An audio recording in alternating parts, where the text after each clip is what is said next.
Et salut les animateurs en herbe. Vous vous êtes sûrement retrouvés dans ce cas de figure où vous n'arriviez plus à avancer à cause d'une animation trop complexe, avec un mouvement trop compliqué à animer, vous empêchant de continuer votre animation qui pourtant avait bien avancé. Mais là encore, ne vous inquiétez pas, on a une solution, la rotoscopie. La définition de Wikipédia est plutôt bien faite. La rotoscopie est une technique cinématographique qui consiste à relever image par image les contours d'une figure filmée en prise de vue réelle pour en transcrire la forme et les actions dans un film d'animation. Ce procédé permet de reproduire avec réalisme la dynamique des mouvements des sujets filmés.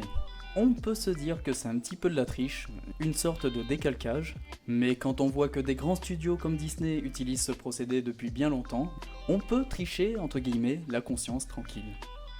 Ben, vous l'avez compris, il va vous falloir vous armer d'une caméra ou d'un téléphone et de filmer ainsi la scène qui vous pose tant de problèmes pour l'animation. Pour le tutoriel, j'ai pris une scène assez complexe, une main qui se ferme. J'ai donc choisi l'angle avec mon téléphone, et puis j'ai filmé la scène que je voulais animer. Une fois la vidéo faite, deux solutions s'offrent à vous. La première, c'est d'avoir un logiciel de montage, de glisser la vidéo dedans, et puis de choisir les images dans la timeline, afin de sélectionner celles qui vont bien, tout en essayant de garder une logique de frame par rapport à celle que vous avez prise dans votre animation. Deuxième solution, si vous n'êtes pas à l'aise avec les logiciels de montage, vous pouvez toujours lancer la vidéo dans votre lecteur, et puis vous prenez des screenshots de l'écran. Une fois toutes les images prises, vous les glissez une par une dans chaque frame.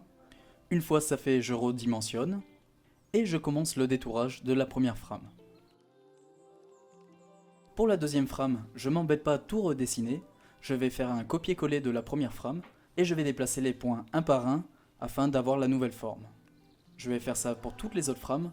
Malheureusement, il y aura des moments où ça va être un peu compliqué de récupérer la même forme que la précédente. Je vais donc devoir effacer certaines zones et les redessiner par-dessus.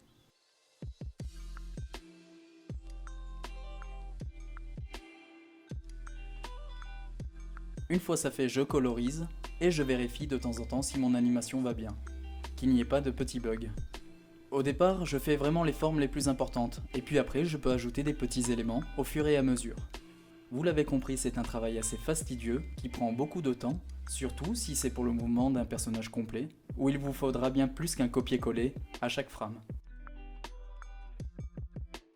Ce tutoriel est maintenant terminé, il a été assez rapide c'est vrai, mais je pense que je n'avais pas rentré dans tous les détails, puisqu'on les avait déjà abordés dans les précédents tutos. Sur ce, je vous laisse et je vous dis à la prochaine.